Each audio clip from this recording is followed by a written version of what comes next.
रात भइसक्यो तर खै निन्द्रा लाग्दैन। समुद्रको छाल चाहिँ नानीभरि भराउँदा पनि परेली अझै थाकेको छैन।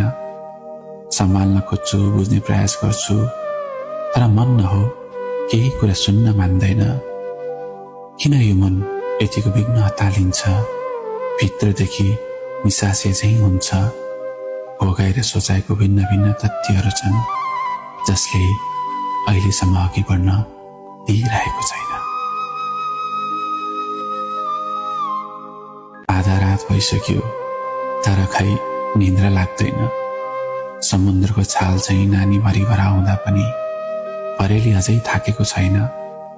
सम्हाल्न खोज्छु, बुझ्ने प्रयास गर्छु, तर मन न हो, केही कुरा सुन्न मान्दैन। किन यो मन यतिको विघ्न हतालिन्छ? भित्रदेखि निसासे चाहिँ हुन्छ। भोगाएर सोचाएको भिन्न भिन्न तथ्य